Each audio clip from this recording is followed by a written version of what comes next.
আজকে আমরা ফ্রেজ শুরু করব। তোরা আশা করি আগের ক্লাসটা দেখেছিস, না হলে এটা বুঝতে একটু অসুবিধা হবে। দেখ, ফ্রেজ কথার অর্থ কী? ফ্রেজ কথার অর্থ হচ্ছে শব্দগুচ্ছ। শব্দগুচ্ছ অর্থাৎ এ গ্রুপ অফ ওয়ার্ডস। হ্যাঁ, তো এটা এমন শব্দগুচ্ছ যার ভেতরে কোনো ফাইনাইট ভার্ব থাকবে না, কোনো সাবজেক্ট বা প্রেডিকেট থাকবে না। হ্যাঁ, এবং এই শব্দগুচ্ছ আংশিক মানে প্রকাশ করতে পারলেও ওই সেন্টেন্সে পুরোপুরি মানে প্রকাশ করতে পারবে না। বুঝতে পারলি? তাহলে ফ্রেজ হচ্ছে এমন একটা শব্দগুচ্ছ যার ভেতরে কোনো ফাইনাইট ভাব থাকবে না এবং ও সম্পূর্ণভাবে বাক্যটার অর্থ প্রকাশ করতে পারবে না।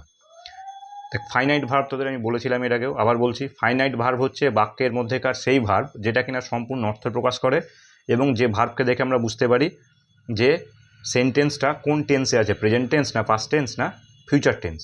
বুঝতে পারলি? আচ্ছা, এবার এই ফ্রেজ হচ্ছে 3 প্রকার। কি কি?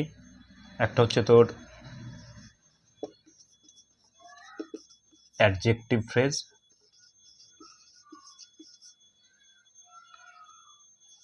একটা হচ্ছে অ্যাডভার্ব ফ্রেজ বা অ্যাডভার্বিয়াল ফ্রেজ, আর একটা হচ্ছে নাউন ফ্রেজ। আরও শ্রেণীবিভাগ আছে, তোদের আপাতত ওগুলো লাগবে না। এই 3টা ভালো করে বোঝ, ওগুলো ধীরে ধীরে শেখাবো। দেখ, তোদের আমি আগের ক্লাসে বলেছিলাম অ্যাডজেক্টিভ বলতে কী বোঝায়, অ্যাডভার্ব বলতে কী বোঝায়, নাউন বলতে কী বোঝায়। হ্যাঁ, তো অ্যাডজেক্টিভ ফ্রেজ কি? অ্যাডজেক্টিভ ফ্রেজ হচ্ছে সেই ফ্রেজ যেটা অ্যাডজেক্টিভের মতো কাজ করে, অ্যাডভার্ব ফ্রেজ সেই ফ্রেজ যেটা অ্যাডভার্বের মতো কাজ করে, আর নাউন ফ্রেজ সেই রকম ফ্রেজ যেটা সেন্টেন্সে নাউনের মতো কাজ করে। এটা সিম্পল। আচ্ছা, এবার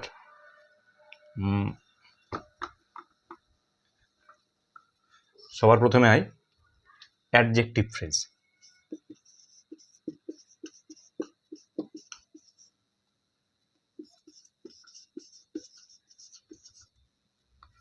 অ্যাডজেক্টিভ ফ্রেজ, তোদের অ্যাডজেক্টিভ মনে আছে কাকে বলে? যে শব্দ নাউন বা প্রোনাউনকে কোয়ালিফাই করে সেটা হচ্ছে অ্যাডজেক্টিভ। একটা উদাহরণ দিই, হি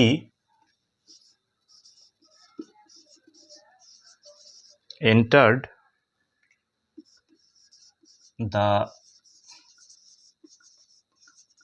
golden temple. He entered the golden temple. সে একটা সোনার মন্দিরে প্রবেশ করেছিল। দেখ, এখানে টেম্পলটা হচ্ছে নাউন, তাই তো? বাট টেম্পলকে কোয়ালিফাই করছে কীরকম টেম্পল ছিল? সোনালি বা সোনার। এটা হচ্ছে অ্যাডজেক্টিভ। এটা তোদের আমি আগের ক্লাসে বলেছিলাম যে নাউনকে কোয়ালিফাই করবে। এইবার এই গোল্ডেনটাকে যদি আমরা ভাঙি তাহলে কি লিখতে পারি? গোল্ডেন মানে আমরা লিখতেই পারি এটা মেড অফ গোল্ড, পারি তো? গোল্ডেনটাই কিন্তু ভাঙলে হবে মেড অফ গোল্ড। বুঝতে পারলি? Made of gold, golden. তাহলে এই বাক্যটা যদি আমরা এভাবে লিখি যে he entered the temple made of gold. He entered the temple made of gold. এখানে দেখ, ফ্রেজ কি? শব্দগুচ্ছ, অর্থাৎ একের বেশি শব্দ থাকবে।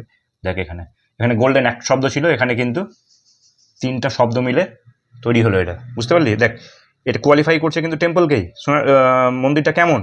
সোনার তৈরি। হ্যাঁ, তাহলে এটা যেহেতু অ্যাডজেক্টিভের মতো কাজ করছে তাই এটা হচ্ছে। বুঝতে পারলি? বোঝা গেল? এইবার তোদের আচ্ছা আর একটা উদাহরণ দিই, আর একটা অ্যাডজেক্টিভ ফ্রেজের উদাহরণ দেখ। সি ইজ এ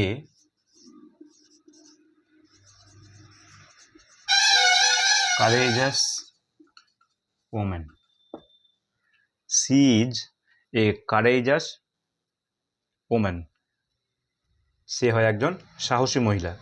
দেখ এই বাক্যটা যদি আমরা এইভাবে লিখি তাহলে এটা হচ্ছে তোর নাউন। আর কীরকম ওম্যান?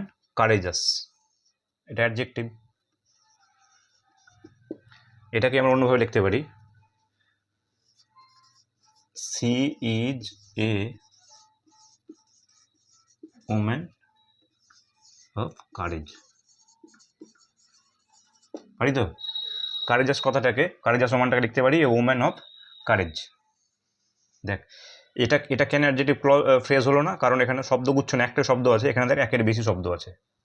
কারণ ফ্রেজ মানে হচ্ছে শব্দগুচ্ছে, গ্রুপ অফ ওয়ার্ডস। তাহলে এখানে এটা হচ্ছে অ্যাডজেক্টিভ ফ্রেজ। বুঝতে পারলি অ্যাডজেক্টিভ ফ্রেজ? তোদের আর একটা উদাহরণ দিই, তাহলে অ্যাডজেক্টিভ ফ্রেজটা আর একটু ক্লিয়ার হবে। ধর একটা উদাহরণ লিখলাম, I spent A sleepless night. I spent A sleepless night, আমি একটা ঘুমহীন রাত কাটিয়েছিলাম। দেখ রাতটা কেমন ছিল? ঘুমহীন। তাহলে এটা অ্যাডজেক্টিভ, তাই তো? এটা নাউন, নাউনকে কোয়ালিফাই করছে। দেখ স্লিপলেস, এটাকে যদি আমরা একের বেশি শব্দ করি, এখানে এটা তো একটা শব্দ, শব্দগুচ্ছ যদি করি তাহলে আমরা কি বলতে পারি? স্লিপলেস মানে ঘুমহীন, তাহলে এটাকে আমরা লিখতে পারি উইদাউট স্লিপ।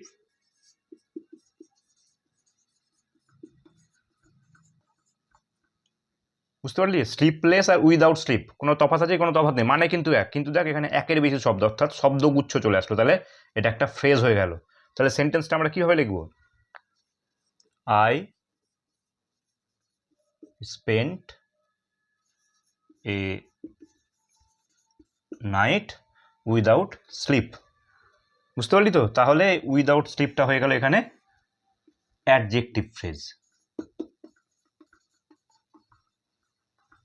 আশা করি বুঝতে পেরেছিস। না বুঝতে পারলে আমাকে জানাস, আমি আরও বেশ কয়েকটা উদাহরণ তোদের দেখিয়ে দেবো। তোরা একটা জিনিস খেয়াল করে দেখ, একটা সেন্টেন্সের মধ্যে অ্যাডজেক্টিভ সবসময় নাউনের আগে বসছে, কিন্তু যখনই আমরা অ্যাডজেক্টিভ ফ্রেজ করছি সেটা নাউনের পরে বসছে।